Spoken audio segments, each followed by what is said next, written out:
Hey, this is another episode of Candice Michelle Views that I give my views, my opinion on my views that I see that's they're putting right in front of us on any platforms that you could think of. So I just wanted to really go over Mrs. Ohama, the speech. She gave a lot of interesting numbers in here, and I just wanted to kind of go over this. This is them pleading for election votes, and I just wanted to let you know all the things that they say in these speeches while they're trying to convince you of some type of, democracy is going on. But yeah, let's watch. Reluctant to tune into a political convention right now or to politics in general. Believe me, I get that. But I am here tonight because I love this country with all my heart. And it pains me to see so many people hurting. I've met so many of you. I've heard your stories. Now, if you're not paying attention to her body language, you see she's like, it pains me, and she's always shaking her head no. And then when she says something like, well, because I know how hard it is for me to do, and then she'll be shaking her head yes. And then, notice the body language of the shaking heads no and what she's stating when she's shaking her head no, and what she's stating when she starts to shake her head yes. And through you, I have seen this country's promise. Through you, I have seen this country's shaking her head no. And thanks. So she didn't see through us.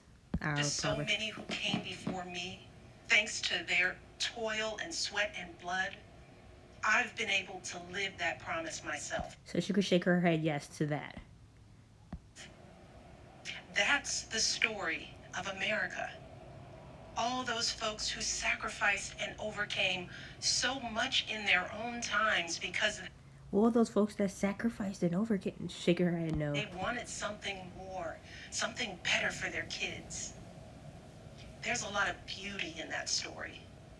There's a lot of pain in it too. A lot of struggle. A lot of beauty in the story, head shakes no. A lot of pain in the story, head shakes yes. You have to look at this. It's all designed. She's doing exactly what they want her to do. There's a lot of pain in it too. That story. There's a lot of beauty in that story. No. There's a lot of pain in it too. Yes. A lot of struggle and injustice. Yes. And work left to do.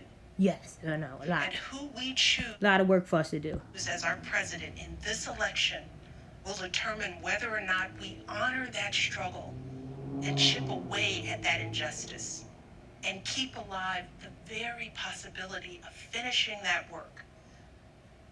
I am one of a handful of people living today who have seen firsthand the immense weight and awesome power of the presidency. And let me once again tell you this. The job is hard. It requires clear-headed judgment. She said it requires clear-headed judgment. She shook her head no. Mastery of complex and competing issues. A devotion to facts and history. She said yes to mastering complex and competing issues. I bet that was a yes. A moral compass and an ability to listen. And an abiding belief that each of the 330 million lives in the... Do I have to repeat this? Look at the numbers. And 30 million lives. Each of the... that each of the 330 million lives in this country. 330 million lives in this country. That's a beautiful number. Zero holds no value. So if we remove all the zeros, what number are we really left with? 33 million. Whatever number she said. Has 30 million lives. That each of the 330 million lives. If you take all the zeros out, how many lives are really here? In the numeral sense, it sounds like it's about 33 lives, right? I mean, where does the rounding comes from? I mean, how we know that we're producing so many people in America only, where it rounds out to a clear 330 million. But I bet you that they'll make sure that those numbers make sense to them. But it really doesn't make sense to me. Lives in this country has meaning and worth. A president's words have the power to move markets. They can start wars or broker peace. They can summon our better angels or awaken our worst instincts. Yeah, I took that as a threat.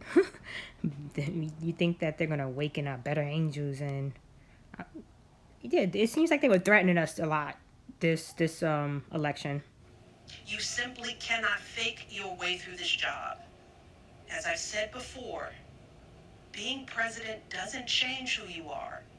It reveals who you are. Well, a presidential election can reveal who we are too.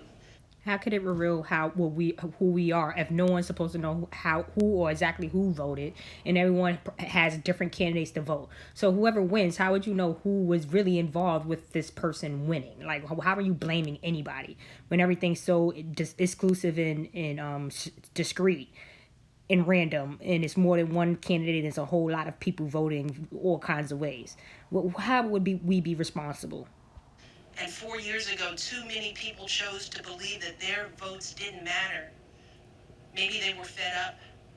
Maybe they thought the outcome wouldn't be close. Maybe the barriers felt too steep. I bet my bottom dollar that the same people that always votes went out and voted 4 years ago, and the same people that do not participate in this matrix illusion magician realm that they present in front of us, that we don't necessarily have to participate in, but we do, because who's really trying to play around with not having deodorant and things like that you need. They make sure that we realize that the necessities are needed, and we're going to keep complying to the work ethic, but we're not going to have to comply to everything that else. We're not going to whoever voted, I'm pretty sure it's the same people that's always voting. They got the same group, and they're trying to just grab younger people all the time. And that's the whole point of this, because they just want to get more people added onto a group that they already have, because whoever's going to be their lollipop is going to be their lollipop, and they're trying to gain new lollipops. They know the people that's already around they already decided, and they're done. So this is just recruitment. Whatever the reason, in the end, those choices sent someone to the Oval Office who lost the national popular vote by nearly 3 million votes. In one of the states that determined the outcome, the winning margin averaged out to just 2 votes per precinct. 2 votes. So 3 something votes, 1 averaged to 2. That's 3 again. And we've all been living with the consequences.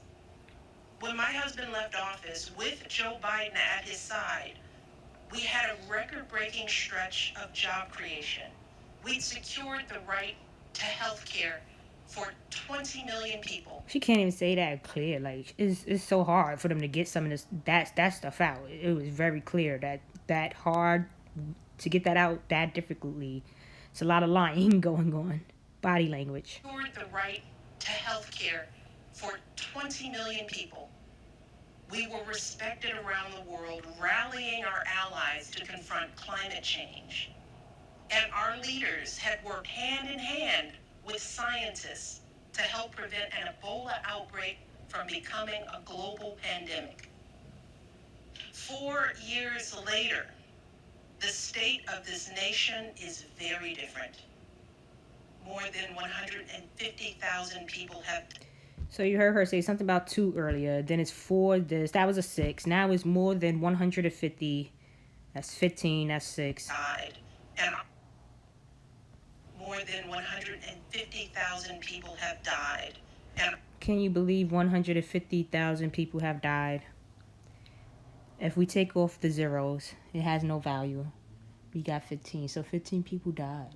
And if you add that together, that's 6. And it sounds like some death stuff. Sounds like that number should have been they weren't going to get 33. They're going to use 6 for that tally up of death. So the tally up of death for some reason is in that range of 150 clean. Even if it's a couple numbers over, it shouldn't be rounding nowhere near these numbers. But yet in America, these numbers are on the money, you know. What a wonderful country. We're wonderful people. Because it's not just this country, but they're harassing us. They harass people in different languages. Just know that it's not just us, but our economy is in shambles because of a virus that this president downplayed for too long. It has left millions of people jobless. Too many have lost their health care. Too many are struggling to take care of basic necessities like food and rent. Too many communities have been left in... One of those numbers, I believe, 1,222,222. That's like 7 is the reference of that's some type of Christ, but their Christ is scary. It's not the same Christ you think of. That reference of the J Christ 7, but their J Christ 7 is like scary. The lurch to grapple with whether and how to open our schools safely. Internationally, we've turned our back, not just on agreements forged by my husband, but on alliances championed by presidents like Reagan and Eisenhower. Okay, so I really don't want to continue on. I just wanted you guys to get those numbers clear in her speech. It was all spaced out in her speech perfectly because these things are something she didn't come up with. Melania never stole her speech. These things are passed down. If you go into the presidencies, they all have, it might not be, the last president. You might have to go back a couple of presidents to see that they share speeches and things like that, because none of these speeches are theirs. They probably got like a big stack of things that scripts they pass on and say, this is a good one. So yeah, this is pretty disgusting with all the numbers that they do in here, influencing people to vote. Like, this is some honest, situation. If you guys think it is, then go stand on the line in the rain like people were yesterday. So this is the end. Like, share, and subscribe. Enjoy the rest of your day.